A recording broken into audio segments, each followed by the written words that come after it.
விழுப்புரம் மாவட்டம் மயிலம் சட்டமன்ற தொகுதி அதிமுக வேட்பாளர் சி.வி. சண்முகம் வல்லம் வடக்கு ஒன்றியத்திற்குட்பட்ட வீரநாமூர், எடமலை உள்ளிட்ட பல்வேறு கிராமங்களில் திறந்தவெளி வாகனத்தில் தீவிர வாக்கு சேகரிப்பில் ஈடுபட்டார்.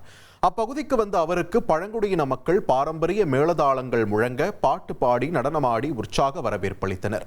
மக்களுடன் இணைந்து மகிழ்ச்சியை பகிர்ந்து கொண்ட அவர் இரட்டை இலை சின்னத்திற்கு ஆதரவு திரட்டினார். தொடர்ந்து பேசிய அவர் EPS தலைமையில் மீண்டும் ஆட்சி அமைந்தவுடன் தகுதி பார்க்காமல் அனைத்து மக்களுக்கும் தேர்தல் வாக்குறுதிகள் முழுமையாக நிறைவேற்றப்படும் என்றும் உறுதியளித்தார்.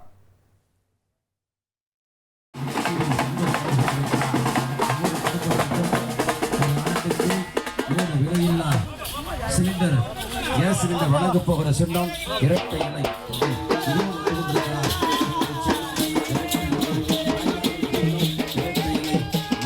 இருசக்கர வாகனமாக 25,000 ரூபாய் மாறி வழங்க போகிற சின்னம் இரட்டை இலை. இதோ உங்கள் வெற்றி வேட்பாளர் சி.வி. சண்முகம் வந்து கொண்டிருக்கிறார். இனி செல்லும் இடமெல்லாம் செய்தி. தந்தி டிவியின் வாட்ஸ்அப் சேனலை ஃபாலோ பண்ணினா செல்ல இருக்கும் இடமெல்லாம் செய்தி.